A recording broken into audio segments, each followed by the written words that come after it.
ನಮಸ್ಕಾರ ಫ್ರೆಂಡ್ಸ್, ನಮಸ್ಕಾರ students. Welcome back to my channel nurture minds. ಇಂದಿನ ವಿಡಿಯೋದಲ್ಲಿ ನಾವು 50 ಗಾದೆಗಳು ಮತ್ತು ಅರ್ಥಗಳನ್ನು ತಿಳಿದುಕೊಳ್ಳೋಣ. ಮೊದಲನೇದು, ಬೆಂಕಿ ಇಲ್ಲದೆ ಹೊಗೆ ಬರುವುದಿಲ್ಲ, ಅಂದರೆ ಕಾರಣವಿಲ್ಲದೆ ಘಟನೆ ನಡೆಯುವುದಿಲ್ಲ. ಎರಡನೇದು, ಮಾತು ಬೆಳ್ಳಿ ಮೌನ ಬಂಗಾರ, ಅಂದರೆ ಅಗತ್ಯವಿದ್ದಾಗ ಮಾತ್ರ ಮಾತನಾಡುವುದು ಉತ್ತಮ. ಅಂದರೆ ಯಾವಾಗಲೂ ಕೂಡ ನಾವು ಮಾತಾಡ್ತಾ ಇರಬಾರ್ದು, ಅದಕ್ಕಿಂತ ವ್ಯಾಲ್ಯೂ ನಮಗೆ ಅಂದರೆ ಮೌಲ್ಯವಾಗಿರೋದು ಮೌನವಾಗಿ ಇರುವುದು ಅಂತ ಹೇಳ್ತಾ ಇರೋದಿಲ್ಲಿ. 3, ಮಿತಾಹಾರವೇ ಆರೋಗ್ಯಕ್ಕೆ ಮೂಲ, ಅಂದರೆ ಮಿತವಾಗಿ ತಿನ್ನುವುದೇ ಆರೋಗ್ಯಕ್ಕೆ ಒಳ್ಳೆಯದು. ಅಂದರೆ ಸ್ವಲ್ಪ, ಮಿತ ಅಂದರೆ ಸ್ವಲ್ಪ, ಮಿನಿಮಮ್ ನಾವು ಏನು ತಿಂತೀವಲ್ಲ, ಊಟ ಮಾಡ್ತೀವಿ, ಅದೇ ಆರೋಗ್ಯಕ್ಕೆ ಒಳ್ಳೆಯದು ಅಂತ ಹೇಳ್ತಾ ಇರೋದು.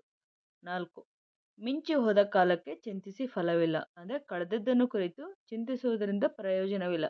ಅಂದರೆ ಆಗಿ ಹೋಗಿರೋದಕ್ಕೆ ಚಿಂತೆ ಮಾಡ್ತಾ ಕೂರಬಾರ್ದು, ಮುಂದೆ ಸಾಗಬೇಕು ಅಂತ ಇಲ್ಲಿ ಹೇಳ್ತಾ ಇರೋದು. 5ನೇದ್ದು, ಯಾರದ್ದೋ ದುಡ್ಡು ಎಲ್ಲಮ್ಮನ ಜಾತ್ರೆ, ಅಂದರೆ ಇತರರ ಹಣವನ್ನು ಸುಲಭವಾಗಿ ಖರ್ಚು ಮಾಡುವುದು. ಸೊ ನಮ್ಮದು ಏನು ಹೋಗ್ತಾ ಇಲ್ಲಲ್ಲ, ಇನ್ನೊಬ್ರದಲ್ಲ ಅಂತ ಹೇಳ್ಬಿಟ್ಟು ಸಿಕ್ಕಾಪಟ್ಟೆ ಖರ್ಚು ಮಾಡಬಾರ್ದು ಅಂತ ಹೇಳ್ತಾ ಇರೋದು.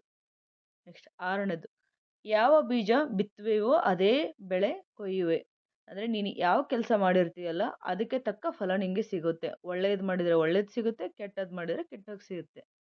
7ನೇದು, ರೋಮ ನಗರದಲ್ಲಿ ಒಂದು ದಿನ ಕಟ್ಟಲಿಲ್ಲ, ಅಂದರೆ ದೊಡ್ಡ ಕೆಲಸಕ್ಕೆ ಸಮಯ ಬೇಕೇ ಬೇಕು. ಅಂದರೆ ರೋಮ್ ಇರೋದು ಸಿಟಿಯನ್ನು ಒಂದೇ ದಿವಸದಲ್ಲಿ ಕಟ್ಟಿಲ್ಲ, ಅದಕ್ಕೆ ಟೈಮ್ ತಗೊಂಡು ಕಟ್ಟಿದ್ದಾರೆ. ಸೊ ಒಳ್ಳೇದಾಗಬೇಕಂದ್ರೆ ನೀನು ವೇಟ್ ಮಾಡಲೇಬೇಕು. 8ನೇದು, ಲೋಭಿಗೆ ಲಾಭವಿಲ್ಲ, ಅತಿಯಾದ ಲೋಭ ನಷ್ಟಕ್ಕೆ ಕಾರಣವಾಗುತ್ತದೆ, ಅಂದರೆ ಅತಿಯಾಸೆ ನಮಗೆ ನಷ್ಟಕ್ಕೆ ಕಾರಣವಾಗುತ್ತದೆ ಅಥವಾ ನಷ್ಟಕ್ಕೆ ದುಡುತ್ತೆ ಅಂತ ಹೇಳ್ತಾ ಇದೆ ಇಲ್ಲಿ. 9ನೇದು, ವಿನಯವೇ ವಿದ್ಯೆಯ ಆಭರಣ, ಅಂದರೆ ನೀನು ವಿದ್ಯಾವಂತ ಎಜುಕೇಟೆಡ್ ಅಂದರೆ ಅದಕ್ಕೆ ತಕ್ಕಾಗಿ ನಿನಗೆ ವಿನಯ ಇರಬೇಕು, ಅಂದರೆ ವಿದ್ಯೆಗೆ ವಿನಯವೇ ಫಸ್ಟು ಅತ್ಯಗತ್ಯ ಅಂತ ಹೇಳ್ತಾ ಇರೋದಿಲ್ಲಿ. 10, ವಿದ್ಯೆ ಕದಿಯಲಾಗದ ಸಂಪತ್ತು, ಅಂದರೆ ಜ್ಞಾನವನ್ನು ಯಾರೂ ಕಸಿದುಕೊಳ್ಳಲಾಗುವುದಿಲ್ಲ. ನಿಮ್ದು ಆಸ್ತಿ ಇದ್ರೆ ಕಳ್ಕೊಬೋದು, ದುಡ್ಡಿದ್ರೆ ಕಳ್ಕೊಬೋದು, ಆದರೆ ವಿದ್ಯೆಯನ್ನು ಯಾರೂ ಕೂಡ ಕದಿಯೋಕ್ಕೆ ಆಗುವುದಿಲ್ಲ ಅಂತ ಹೇಳ್ತಾ ಇರೋದು. 11, ಶ್ರಮವೇ ಯಶಸ್ಸಿನ ಗುಟ್ಟು, ಅಂದರೆ ಶ್ರಮದಿಂದಲೇ ಯಶಸ್ಸು ಸಿಗುತ್ತೆ, ಶ್ರಮ ಇಲ್ಲ ಅಂದರೆ ಏನೂ ಸಿಗಲ್ಲ ನಿನಗೆ, ಕಷ್ಟಪಟ್ಟಾಗಲೇ ನಿನಗೆ ಫಲ ಸಿಗುತ್ತೆ ಅಂತ ಹೇಳ್ತಾ ಇರೋದು. 12, ಸತ್ಯಕ್ಕೆ ಜಯ, ಸತ್ಯವೇ ಕನ್ನಡದಲ್ಲಿ ಗೆಲ್ಲುತ್ತದೆ, ಅಂದರೆ ಎಟ್ ದಿ ಎಂಡ್ ಆಫ್ ಇದು ನಮಗೆ ಗೆಲ್ಲೋದು ಟ್ರೂತೆ ಅಂತ ಹೇಳ್ತಾ ಇರೋದು.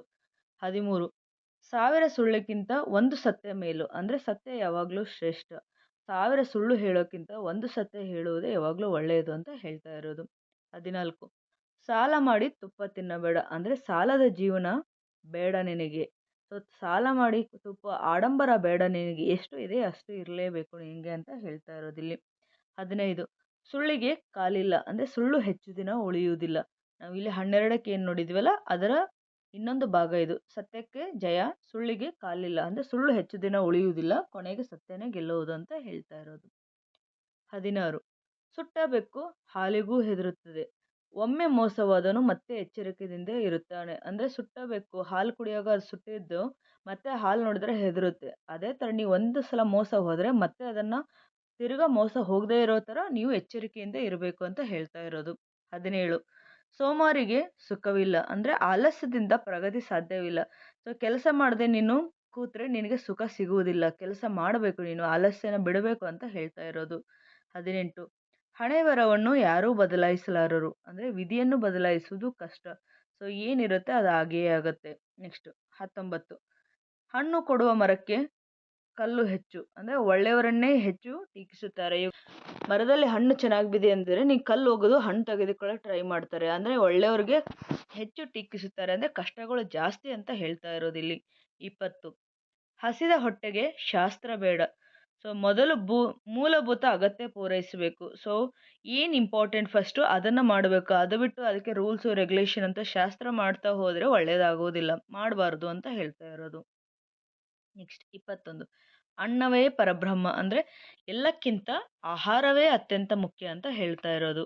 22, ಅಭ್ಯಾಸವೇ ಪರಿಪೂರ್ಣತೆಗೆ ತರುತ್ತದೆ, ಅಂದರೆ ನಿರಂತರ ಅಭ್ಯಾಸದಿಂದ ನೈಪುಣ್ಯ ಬರುತ್ತದೆ, ಅಂದರೆ ಇವಾಗ ಏನು ಪ್ರಾಕ್ಟೀಸ್ ಮೇಕ್ಸ್ ಪರ್ಫೆಕ್ಟ್ ಅಂತ ಹೇಳ್ತಾರಲ್ಲ ಅದೇ ಕನ್ನಡ ವರ್ಷನ್ ಇಲ್ಲಿ. ನೆಕ್ಸ್ಟ್ 23, ಇಂದು ಮಾಡುವ ಕೆಲಸವನ್ನು ನಾಳೆಗೆ ಹಾಕಬೇಡ, ಅಂದರೆ ಕೆಲಸವನ್ನು ಯಾವಾಗಲೂ ಮುಂದೂಡಬೇಡ, ಆವಾಗಿಂದ ಆವಾಗಲೇ ಮಾಡು ಅಂತ ಹೇಳ್ತಾ ಇರೋದು. ಕೆಲಸವನ್ನು ಸಮಯಕ್ಕೆ ಮಾಡಬೇಕು. ನೆಕ್ಸ್ಟ್ 24, ಇಬ್ಬರು ಜಗಳವಾಡಿದರೆ ಮೂರನೆಯವನಿಗೆ ಲಾಭ. ಅಂದ್ರೆ ಇತರರ ಜಗಳದಿಂದ ಮತ್ತೊಬ್ಬನ ಲಾಭ ಪಡೆಯುತ್ತಾನೆ. ಇಬ್ರು ಜಗಳಾಡ್ತಾ ಇರುವಾಗ ಅವರು ವೀಕ್ನೆಸ್ ಗೊತ್ತಾಗುತ್ತೆ, ಅದನ್ನ ಮೂರನೇದವನು ಯೂಸ್ ಮಾಡ್ಕೋತಾನೆ ಇಲ್ಲಿ ಅಂತ ಹೇಳ್ತಾ ಇರೋದು. 25 ಉತ್ತಮನ ಸಂಘ ಉತ್ತಮ ಅಂದ್ರೆ ಒಳ್ಳೆಯವನ ಸಹವಾಸ ಮಾಡು, ಕೆಟ್ಟವರ ಸಹವಾಸ ಮಾಡಬೇಡ ನೀನು ಅಂತ ಹೇಳ್ತಾ ಇರೋದು ಇಲ್ಲಿ. ಉತ್ತಮನ ಸಂಘ ಉತ್ತಮ. ಉಪಕಾರ ಸ್ಮರಣೆ ಮಹಾಗುಣ ಅಂದ್ರೆ ಮಾಡಿದವರ ಉಪಕಾರವನ್ನ ನಾವು ಯಾವತ್ತೂ ಮರಿಬಾರ್ದು ಅಂತ ಹೇಳ್ತಾ ಇರೋದು ಇಲ್ಲಿ. ಯಾರು ನಮಗೆ ಹೆಲ್ಪ್ ಮಾಡಿರ್ತಾರೆ ಲೈಫಲ್ಲಿ ಅವ್ರನ್ನ ಲೈಫ್ ಲಾಂಗ್ ನೆನ್ಪಿಟ್ಕೋಬೇಕು. 27 ಊಟಕ್ಕಿಂತ ಊಟದ ಕ್ರಮ ಮುಖ್ಯ ಅಂದ್ರೆ ರಿಸಲ್ಟ್ಗಿಂತ ರಿಸಲ್ಟ್ ಅಚೀವ್ ಮಾಡೋಕ್ಕೆ ನಾವು ಏನು ಶಿಸ್ತಿಂತ ಅಥವಾ ಡಿಸಿಪ್ಲೈನ್ ಇಂತ ಮಾಡಿರ್ತೀವಲ್ಲ ಅದು ತುಂಬಾ ಇಂಪಾರ್ಟೆಂಟ್ ಅಂತ ಹೇಳ್ತಾ ಇರೋದು ಇಲ್ಲಿ. ಮತ್ತೆ 28 ಎಚ್ಚರಿಕೆಯೇ ರಕ್ಷಣೆ ಅಂದ್ರೆ ಮುನ್ನೆಚ್ಚರಿಕೆ ಉತ್ತಮ. ಮುಂದೆ ನಾವು ಮಾಡುವಕ್ಕಿಂತ ಮುಂಚೆ ಅಲ್ಲಿ ಏನಾಗುತ್ತೆ ಅಂತ ನೀವು ಯೋಚನೆ ಮಾಡಿದ್ದರೆ ಅದು ನಿಮಗೆ ಒಳ್ಳೆಯದಾಗುತ್ತೆ, ಅದೇ ನಿಮಗೆ ರಕ್ಷಣೆ ಕೊಡುತ್ತೆ ಅಂತ ಹೇಳ್ತಾ ಇರೋದು. ಎಚ್ಚರಿಕೆಯೇ ರಕ್ಷಣೆ. 29 ಒಳ್ಳೆಯ ಹೆಸರು ದೊಡ್ಡ ಸಂಪತ್ತು ಅಂದ್ರೆ ಒಳ್ಳೆಯ ಗೌರವವೇ ನಿಜವಾದ ಸಂಪತ್ತು. ಅಂದ್ರೆ ನಿಮ್ಮ ಹೆಸರು ನೀವು ಚೆನ್ನಾಗಿ ಅಚೀವ್ ಮಾಡಿದ್ರೆ ಅಥವಾ ಅವ್ನು ಒಳ್ಳೆಯವನು ಅಂತ ಅನಿಸ್ಕೊಂಡ್ರೆ ಅದೇ ನಿಮಗೆ ಸಿಕ್ಕ ದೊಡ್ಡ ಆಸ್ತಿ ಅಥವಾ ಪ್ರಾಪರ್ಟಿ ಅಂತ ಹೇಳ್ತಾ ಇರೋದು. 30 ಒಬ್ಬರಿಂದ ಊರು ಆಗೋದು ಅಂದ್ರೆ ಒಬ್ಬರಿಗೆ ಇದ್ರೆ ಅದನ್ನ ಊರು ಅಂತ ಹೇಳ್ತೀವ, ಇಲ್ಲ. ಸೊ ಯಾವುದೇ ಇದ್ರೂ ಕೂಡ ನಿಮಗೆ ಎಲ್ಲರ ಸಹಕಾರ ಅಗತ್ಯ, ಟೀಮ್ ವರ್ಕ್ ಇಂಪಾರ್ಟೆಂಟ್ ಅಂತ ಹೇಳ್ತಾ ಇರೋದು. 31 ಕಷ್ಟಪಟ್ಟವನಿಗೆ ಕಷ್ಟದ ಬೆಲೆ ಗೊತ್ತು ಅಂದ್ರೆ ಅಚೀವ್ ಮಾಡುವಾಗ ಅವನು ಅನುಭವಿಸಿದ್ರೆ ಮಾತ್ರ ಅವನಿಗೆ ಅದರ ಬೆಲೆ ಗೊತ್ತಾಗುತ್ತೆ, ಅನುಭವದಿಂದ ಮೌಲ್ಯ ತಿಳಿಯುತ್ತದೆ, ವ್ಯಾಲ್ಯೂ ಗೊತ್ತಾಗುತ್ತೆ ಅಂತ ಹೇಳ್ತಾ ಇರೋದು. 32 ಕಾಲ ಎಲ್ಲವನ್ನೂ ಕಲಿಸುತ್ತದೆ ಅಂದ್ರೆ ಕಾಲ ಅಂದ್ರೆ ಏನು ಇಲ್ಲಿ ಟೈಮ್. ಸೊ ಟೈಮ್ ಬಂದಾಗ ಅವನಿಗೆ ಅದೇ ಅರ್ಥ ಆಗುತ್ತೆ ಅಂತ ಹೇಳ್ತೀವಲ್ವಾ, ಅದೇ ಇಲ್ಲಿ ಅನುಭವವೇ ಶ್ರೇಷ್ಠ ಗುರು. 33 ಕಾಯುವ ಫಲ ಸಿಹಿ ಅಂದ್ರೆ ತಾಳ್ಮೆಗೆ ಉತ್ತಮ ಫಲ ಸಿಗುತ್ತದೆ. ನಾವು ಯಾವುದರಲ್ಲೂ ಅವಸರ ಮಾಡಬಾರ್ದು, ಎಷ್ಟು ತಾಳ್ತೀಯ ನೀನು ಅಷ್ಟು ನಿಂಗೆ ಫಲ ಸಿಹಿಯಾಗಿರುತ್ತೆ ಅಂತ ಹೇಳ್ತಾ ಇರೋದು. 34 ಕೆಟ್ಟ ಸಂಘ ಕೆಟ್ಟ ದಾರಿ ಅಂದ್ರೆ ದುಷ್ಟರ ಸಹವಾಸ ಹಾನಿಕರ. ಸೊ ಕೆಟ್ಟವರ ರಿಲೇಷನ್ ಮಾಡಿದ್ರೆ ನಿಂಗೆ ಕೆಟ್ಟದ್ದೇ ಆಗುತ್ತೆ ಅಂತ ಹೇಳ್ತಾ ಇರೋದು. 35 ಕೇಳುವವನಿಗೆ ಕಲಿಕೆಯೇ ಹೆಚ್ಚು. ಸಾರಿ, ಇಲ್ಲಿ ಕಲಿಯುವವನಿಗೆ ಕಲಿಕೆಯೇ ಹೆಚ್ಚು ಅಂತ ಹೇಳಬೇಕು. ಅಂದ್ರೆ ಕಲಿಯುವ ಆಸೆ ಇದ್ದರೆ ಅದು ಜ್ಞಾನ ಒಂದು ಹೆಚ್ಚುತ್ತದೆ ಅಂತ ಹೇಳ್ತಾ ಇರೋದು. 36 ಕೋಪದಲ್ಲಿ ಮಾಡಿದ ಕೆಲಸ ತಪ್ಪಾಗುತ್ತದೆ ಅಂದ್ರೆ ಸಿಟ್ಟಿನಲ್ಲಿ ನಾವು ಏನ್ ಮಾಡ್ತೀವಿ ಅದು ಯಾವಾಗ್ಲೂ ತಪ್ಪಾಗಿರುತ್ತದೆ. ಅಂದ್ರೆ ಸಿಟ್ಟಿನಲ್ಲಿ ಮೂಗು ಕೊಯ್ಕೊಂಡ್ರೆ ಆಮೇಲೆ ಯೋಚನೆ ಮಾಡಿದ್ರೆ ಬರುತ್ತಾ, ಇಲ್ಲ ಅಲ್ವಾ. ಸೊ ಅದಕ್ಕೆ ಆವೇಶ ಒಳ್ಳೆಯದಲ್ಲ ಅಂತ ಹೇಳ್ತಾ ಇರೋದು. 37 ಗಿಡ ನೆಟ್ಟರೆ ನೆರಳು ಸಿಗುತ್ತದೆ ಅಂದ್ರೆ ಒಳ್ಳೆಯ ಕೆಲಸ ಮಾಡಿದ್ರೆ ಮಾತ್ರ ನಿಮಗೆ ಒಳ್ಳೆಯ ಫಲ ಸಿಗುತ್ತೆ, ರಿಸಲ್ಟ್ ಬರುತ್ತೆ. ಸೊ ಒಳ್ಳೆ ಕೆಲಸ ಮಾಡದೆ ನೀವು ಒಳ್ಳೆ ಫಲ ಎಕ್ಸ್ಪೆಕ್ಟ್ ಮಾಡಿದ್ರೆ ಸಿಗುವುದಿಲ್ಲ.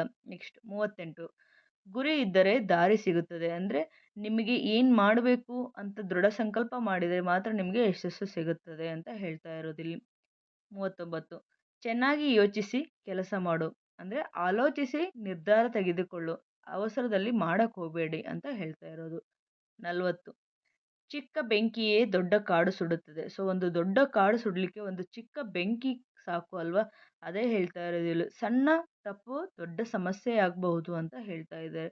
ನಿಮಗೆ ಇನ್ನಷ್ಟು ಗಾದೆಗಳು ಅಥವಾ ಬೇರೆ ಗ್ರಾಮರ್ ಟಾಪಿಕ್ಸ್ ಬೇಕಿದ್ರೆ ನನ್ನ ಚಾನಲ್ ಅಲ್ಲಿ ಹೋಗಿ ಕನ್ನಡ ಅನ್ನೋ ಪ್ಲೇ ಲಿಸ್ಟ್ ಅಲ್ಲಿ ನೀವು ನೋಡ್ಕೋಬಹುದು. ಮುಂದೆ 41 ತಾಳ್ಮೆಯ ಫಲ ಸಿಹಿ, ಸಹನೆಯಿಂದ ಉತ್ತಮ ಫಲ ದೊರೆಯುತ್ತದೆ ಅಂದ್ರೆ ತಾಳಿದವನು ಬಾಳಿಯನು ಅಂತ ಹೇಳ್ತಾ ಇರೋದು. 42 ತಿಳಿದವನಿಗೆ ಹೇಳುವುದು ಬೇಡ. ಸೊ ಜ್ಞಾನಿಗೆ ಹೆಚ್ಚು ವಿವರಣೆ ಅಗತ್ಯವಿರುವುದಿಲ್ಲ, ಅವನಿಗೆ ಬೇಗ ಅರ್ಥ ಮಾಡ್ಕೋತಾನೆ ಅಂತ ಹೇಳ್ತಾ ಇರೋದು. 43 ದಾನ ಮಾಡಿದ ಕೈ ಮರೆಯಬೇಕು ಅಂದ್ರೆ ಉಪಕಾರವನ್ನು ಪ್ರಚಾರ ಮಾಡಬಾರ್ದು. ಅಂದ್ರೆ ನೀವು ಯಾರಿಗಾದ್ರೂ ಹೆಲ್ಪ್ ಮಾಡಿದ್ರೆ ಅದನ್ನ ಮರಿಬೇಕು. ಅದು ಬಿಟ್ಟು ಎಲ್ಲರಿಗೂ ಹೋಗಿ ನಾನೇ ಹೆಲ್ಪ್ ಮಾಡಿದೆ ಅಂತ ಹೇಳಿದ್ರೆ ಆ ಉಪಕಾರ ತೆಗೆದುಕೊಂಡವನಿಗೆ ಮುಜುಗರ ಉಂಟಾಗುತ್ತೆ. ಅದಕ್ಕೆ ಉಪಕಾರ ಮಾಡಿ ನಾನು ಏನೂ ಮಾಡಿಲ್ಲ ಅನ್ನೋ ಥರ ಇರಬೇಕು ಅಂತ ಹೇಳ್ತಾ ಇರೋದು. 44 ದುಡಿಮೆಯೇ ದೇವರು ಅಂದ್ರೆ ಶ್ರಮವೇ ಯಶಸ್ಸಿನ ಆಧಾರ. ಅಂದ್ರೆ ನೀವು ದುಡಿದ್ರೆ ಮಾತ್ರ ನಿಮಗೆ ಒಳ್ಳೆ ಫಲ ಸಿಗುತ್ತೆ ಅಂದ್ರೆ ದುಡಿಮೆಯೇ ದೇವರು ಅಂತ ಹೇಳ್ತಾ ಇರೋದು.